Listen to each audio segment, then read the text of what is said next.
date of today is an important date. The world economy is heading into the worst economic headwinds since World War II. The worst. Robert Kiyosaki has just warned everybody that the world is about to go into the worst recession we've seen since World War II. The question is just how bad it's going to be and how this is going to affect people. But the more you try and answer these questions, the more sinister it becomes. And that's why it could be bad news, but depending on how you look at it, it could be very good news.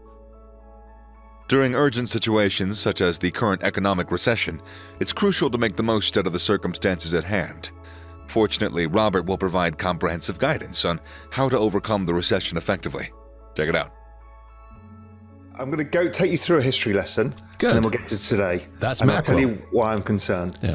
So, why World War II?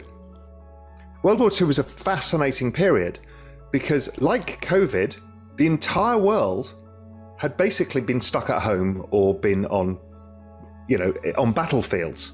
Everyone came back. There was no supply of commodities and goods. Global supply chains were broken, and everybody came back and started consuming again. And guess what? Inflation went up to 13% or something, maybe even higher. And that period was fascinating because interest rates went up, and the first thing that happened was the economy went straight back into recession and inflation went negative. Because it was a massive tightening of monetary conditions. You raised the cost of goods on people and didn't raise their salaries enough. People couldn't get the goods that they wanted, exactly like now, and everything collapsed. Despite these two events occurring decades apart, the deeper you go down the rabbit hole, the more similar things are starting to look. So what's actually going to happen? Well, check it out. I'm going to take you through a history lesson, Good. and then we'll get to today. That's and macro. I'll tell you why I'm concerned. Yeah. So, why World War II? World War II was a fascinating period because, like COVID, the entire world had basically been stuck at home or been on battlefields. Everyone came back. There was no supply of commodities and goods. Global supply chains were broken, and everybody came back and started consuming again. And guess what? Inflation went up to 13% or something, maybe even higher. And that period was fascinating because interest rates went up, and the first thing that happened was the economy went straight back into recession and inflation went negative. Because it was a massive tightening of monetary conditions. You raised the cost of goods on people and didn't raise their salaries enough. People couldn't get the goods that they wanted, exactly like now, and everything collapsed. So we went back into recession, and then eventually some better times. And I'll come back into the 1940s and 50s because I think it's a really important parallel that most people misunderstand. The next time we saw anything remotely like this was 1974. A lot of people tell you it's the 70s again, inflation. Well, the inflation episode we had in the late 70s was driven by demographics. That was the baby boomers entering the workforce all at the same time. It was the largest demand shock the world had ever seen. And we had a supply shock of these oil crisis of the Arab oil embargo. That's not repeating now. What is actually more similar is 1974. 1974 was the Arab oil embargo. The price of oil tripled, and interest rates went up, inflation shot up, and the immediate effect was the economy went down the toilet. Almost do not pass go. The stock market fell 50%, and the ISM survey, which is a good guide to the business cycle, it's the Institute of Supply Managers survey. Anytime it crosses below 50, suggests the economy is getting weak. A recession comes at about 47. It hit 30, which was the lowest in all history. And it happened in a space of 4 months. It went from roughly where it is today, which is around 55, and went to the lowest level in 4 months, based on exactly the same kind of setup we've got now. So are you saying that the 70s are now pretty close?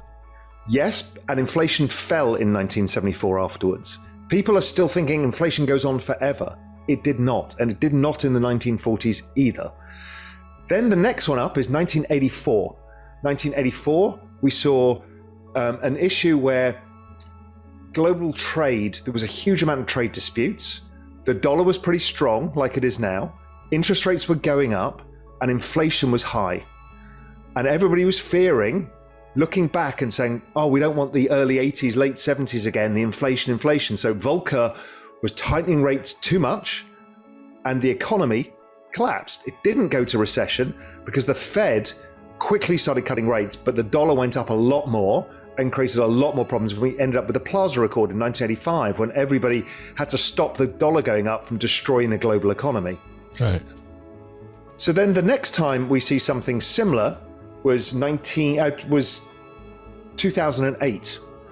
2008, if you remember, the oil price was at $147. Inflation was 6%. The Fed had been cutting into that because the economy was imploding. 2018, exactly the same. Oil prices high, inflation high, the Fed were hiking rates, trying to tighten the balance sheet, and what happened is the economy rolled over really quickly again. Okay, so what's going on here? Why does this phenomena keep happening? Everyone extrapolates inflation out forever. What actually happens is that consumption falls because we've tightened monetary conditions. So tightening monetary conditions to ordinary people means the cost of your mortgage has gone up at the fastest pace in history. Over a 1 year period, mortgage rates have never risen this fast. So any money you borrowed has suddenly got much more expensive. Your wages haven't kept up with the cost of just basic services like food. So you're actually feeling poorer. So you can't consume as much, and you start not consuming other things. People overextended on housing because they rushed into housing in 2020 and 2021, and the rates have gone up for them. Also, just the rise in things like the cost of oil has meant that, gas prices, all of this stuff, and then the rise in the dollar, which is a monetary tightening. All of these things get together would suggest, and I put them on a chart, it suggests that the ISM is going back to 30, which is as it was in 1974, which is a terrifying fall. And it's suggesting that if we're not careful, we could have a very sharp, nasty recession, meaning kind of a negative 5% GDP recession. It might be short, depending what the Fed does, and we'll come on to that in a bit. So we've got the setup that we've seen many times in the past. We've got the forward-looking indicators, this monetary tightening, suggesting we've got some real pain to come. Then the anecdotal evidence, we're seeing all the tech companies who were bulletproof laying off staff and giving earnings warnings because everybody can't raise prices enough. So their margins are falling and people have overextended. Amazon said, we've hired too many people. But the answer to higher prices is higher prices. And that's what's happened. And everybody's looking around you themselves saying, well, what's going to break when stuff like this happens? The market goes down, something's going to break. We're looking, what bank is it? What hedge fund is it? The actual answer is, it's the economy. The economy has just broken. And the Fed are going to have to pivot. And that's what the IMF is saying in Davos yesterday. They're saying, and it's dead right, the monetary conditions that we've imposed on corporates and people is the biggest tightening in all history. Wow. We've also got China slowing down very fast because the lockdowns, but also they've been in recession. So we've got and Europe with a war and having to deal with this energy transition. So we've got no leg of global growth here. When people use the word recession, that means 2 back-to-back quarters of negative growth. Is that your definition? That's the technical definition of a recession. Yeah. To you and me, I think it means a loss of jobs and a loss in your net worth, because it's the falling of asset prices that comes with a recession. Now, what's the possibility of sliding to a depression? So depression, I would suggest, is a much longer, more extended period. I don't think that can happen. right now. Now, I don't say that with certainty. I never Right. do. Talking can't, yeah. probabilities. The reason being is there's one piece of magic. The Fed balance sheet. The Fed balance sheet disguises all bad things. Because what it does is when they print money, it lowers the purchasing power of the dollar. And most of the central banks at the same time do it. And people always think it's going to be inflation is what it leads to. It leads to something much more pernicious and evil, which is the debasement of currency. And what that does, how it manifests itself, is all of these scarce assets, equities, real estate, gold, crypto, go up a lot. But all they're doing is reflecting the devaluation of the fiat currency itself. So that optically can change everything, because suddenly all of these things go up, everybody feels okay, and it changes the outcome. People are still worse off, generally, but it's a trick. And so I think that trick gets played again pretty soon.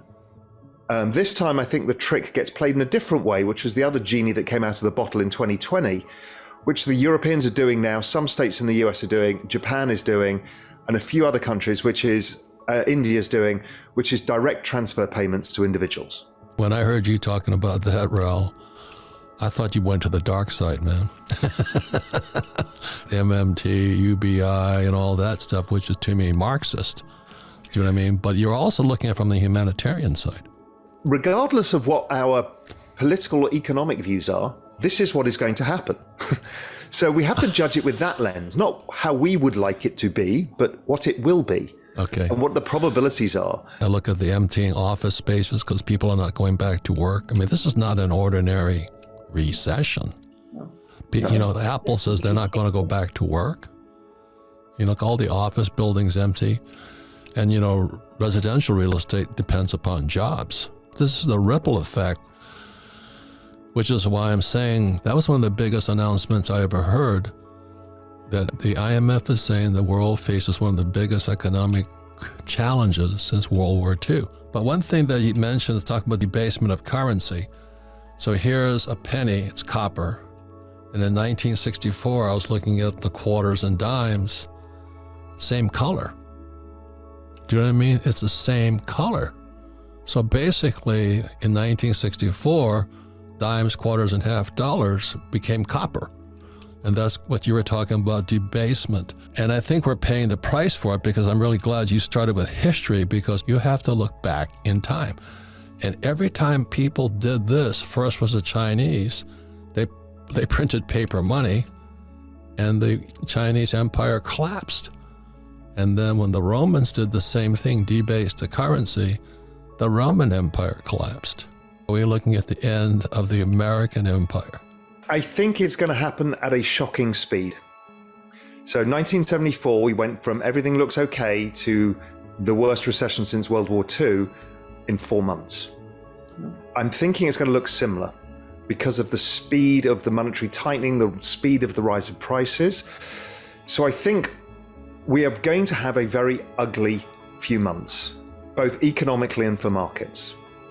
The question is what comes next? If my base case comes into play, which is the Fed pivot, they stop raising rates. They already started suggesting maybe we'll pause in September. My guess is June will be the last hike. And after that, they will say, well, we're just going to see, and we'll see the economy start going down the toilet. And they will start thinking, well, we're not going to do QT now either. So they're not going to start shrinking the Fed balance sheet. And before you know it, we're going to be talking about rate cuts, but we don't have many rates to cut, you know, rates are nowhere. So the only outcome is they're going to have to print money. The credit markets are already starting to dry up. That's usually an indicator. The housing market's rolling over. Printing money is this stuff here. You have a silver coin, you have a copper coin made silver, right? That's right. Basically, and it's called debasing the currency, which the Romans and Chinese already did. The debasement of currency works in a simple way. If you're really thirsty and I have a bottle of water, you'll pay anything for it. If you're really thirsty and I've got 5 bottles of water, you're kind of thinking, yeah, I probably need some of that water, I'll buy them all, but at a lower price. If I say, here's 1 million bottles of water, you don't want any of it because there's too much water now. It has no scarcity. So if you make too much of something, it becomes less valuable. And so it's that concept. And what it does is if something gets devalued versus something else, so we're not making more shares in the S&P. Actually, what we're doing is buying them back, making less of them. Therefore, the S&P goes up. Real estate, generally real estate prices go up versus the Fed balance sheet because it's a relatively scarce asset. Same with gold, same with crypto. So that's the phenomena. It depends how fast they deploy the balance sheet because this balance sheet magic optically changes markets. And if markets go up, then household net worth stabilizes and spending comes back. Companies stop laying people off. So it's actually a bit of a magic trick. It comes down, you know that old saying, the bull goes up the stairs, the bear goes out the window. The bear is about to go out the window. The question is, when does the bull start climbing again, right? And we either go through a scenario like 2000, where, equity markets, unwound excesses, the bear market was 18 months or so, and then the Fed keep cutting rates and eventually it stabilizes. But if we look at 2008, as soon as the Fed used the Fed balance sheet, we pretty much stopped in its tracks. Really quite quick after they did that. They cut rates first, didn't really help. Then they used the balance sheet. Then they did it again in 2010, 12, 16, and then 18 was the Fed pivot, the Powell pivot, where they went from hiking to, oh my God, we need to cut. Trump yelled at the guy. He says, you cut this out. You're killing my economy. So inflation had gone up. But Powell I need to do this, but the economy cannot take higher rates because everybody's so in debt. Yeah, here we are, 2022, right? We have employers not going back to work. So all these REITs, REITs, real estate investment trusts, they own all these office buildings. And then never has the Fed, I think there's a $30 trillion debt now with $200 trillion off balance sheet. And they keep cutting rates and all this. My question is, can they keep doing the same thing given the conditions of today? This is going to take us back to the 1940s in a sec, and your wages won't keep up. So we're going to destroy household net worth and everything's levered. So all the borrowings against houses and all the borrowings against equities and all of the borrowings on top of borrowings, and you're going to let the collateral go down and blow the entire thing up. But isn't that what they're doing when they say they're going to pay off the student loan debt? That's debt forgiveness, that's MMT, right? Which is coming, whether we like it or not. What they're trying to do is reduce the debt via financial repression.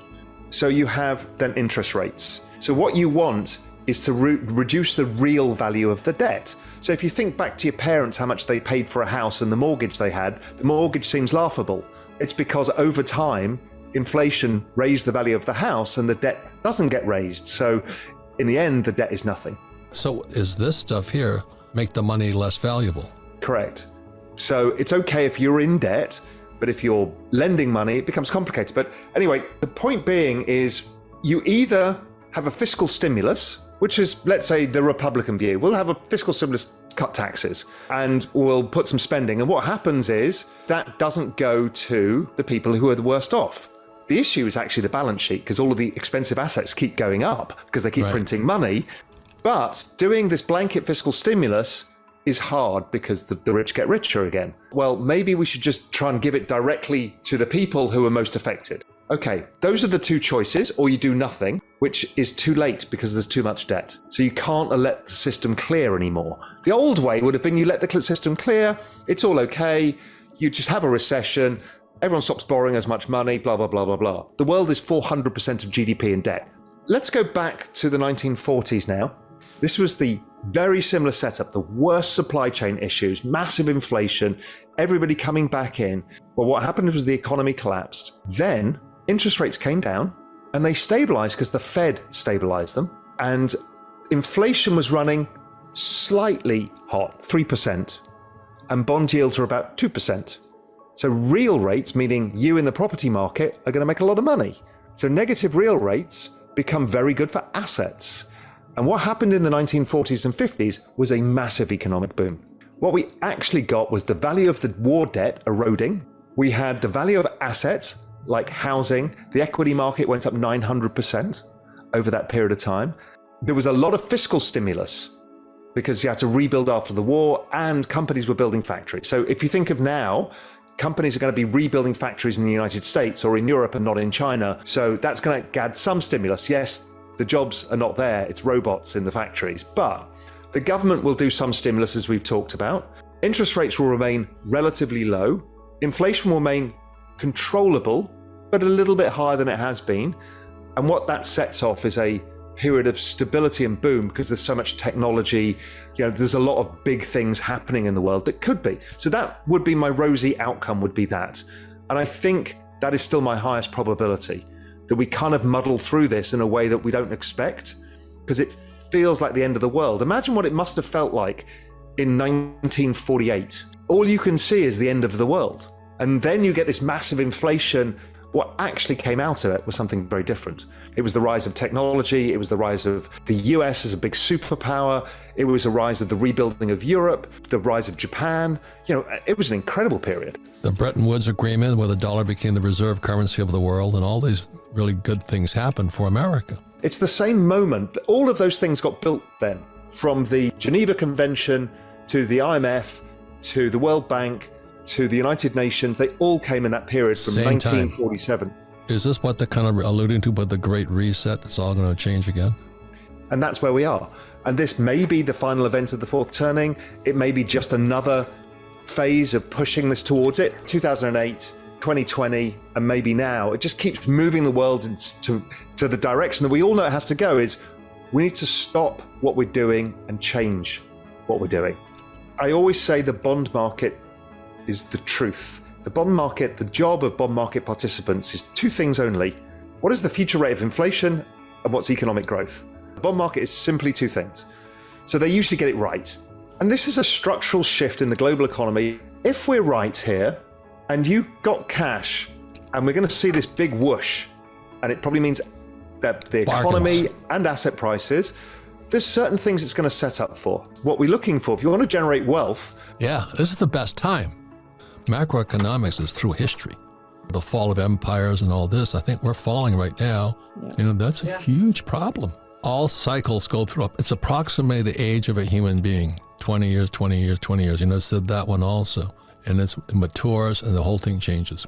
Fourth turning is always marked by weak leadership. But the people that get hammered are the people operating on yesterday's ideas. We talked about how bull markets make stupid people look smart. So you could be really stupid and you put your money on Apple and you got really rich, or Bitcoin, and oh my God, I'm rich, I'm smart. And then the bear market shows you how stupid you are. And that's why what Ral is saying is going to come quick. All the stupid people who think they're smart are going to find out how stupid they are. When the crash comes, it comes so fast on you, you don't know what's going to hit. I think the most important message from today's lesson is the bull has been going up the stairs for a while now. It's about to go out the window. So that's what in Davos, Switzerland, when the IMF says we're going to face the biggest economic headwinds, and voila, I can't believe that. What a gift.